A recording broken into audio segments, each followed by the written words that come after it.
ఇక మరో ప్రజా ప్రస్థానం వివరాలకు వెళ్దాం. పింఛన్ అడిగితే మొగుడిని చంపుకొని రమ్మన్నారు. ఖర్చులు ఎక్కువయ్యాయి, రాబడి తక్కువైందని మరో మహిళా రైతు రాజన్న కూతురుకు చెప్పారు.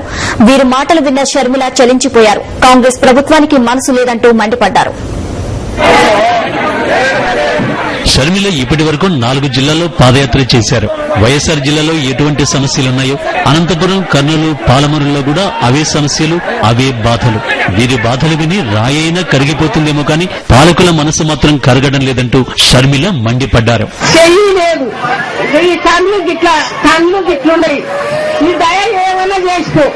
పెన్షన్ వస్తుందా?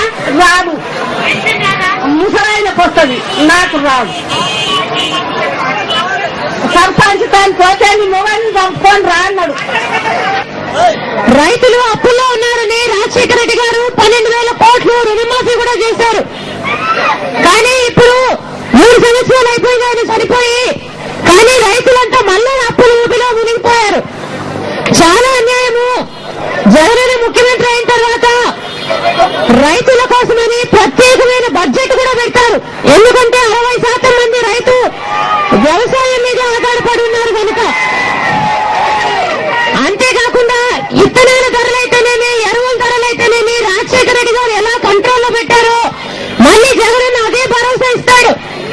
మద్దతు ధర కూడా బాగా పెరుగుతుంది. ఎందుకంటే ఏ రైతు కూడా తను పండించిన పంట నష్టానికి అమ్ముకోకుండా లాభానికి అమ్ముకునేటట్టు జగనన్న ముఖ్యమంత్రి అయిన తర్వాత 3,000 కోట్లతో ఒక స్థిరీకరణ నిధి ఏర్పాటు చేస్తారు. అంటే రైతులు తన పంటను నష్టానికి అమ్ముకునే అవసరం లేకుండా అది ప్రభుత్వమే లాభానికి కొనుక్కునేటట్టు మళ్ళీ రైతులు బాగా బ్రతికే కాలము మళ్ళీ వస్తుంది. రాజన్న రాజ్యం మళ్ళీ వస్తుంది, త్వరలోనే వస్తుంది. ఒక 6 సంవత్సరం మటుకు ఓపిక పట్టుకు తప్పుదొక్క. ఇప్పుడున్న ప్రభుత్వం అయితే తెలుగుదేశం ప్రభుత్వానికి ఏమాత్రం తీసుకోలేదు. చంద్రబాబు నాయుడు గారు ముఖ్యమంత్రిగా ఉన్నప్పుడు 4,000 మంది రైతులు ఆత్మహత్యలు చేసుకున్నారు ఆయన పెట్టే క్షోభ భరించలేక.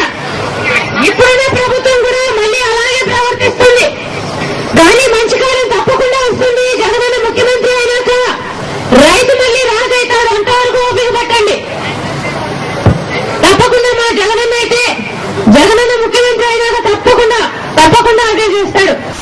వైఎస్ఆర్ కు రైతులంటే చాలా ప్రేమన్నారు షర్మిల. కానీ ఇప్పుడున్న ప్రభుత్వం రైతుల అవసరం లేదన్నట్లు వ్యవహరిస్తోందని తెలిపారు.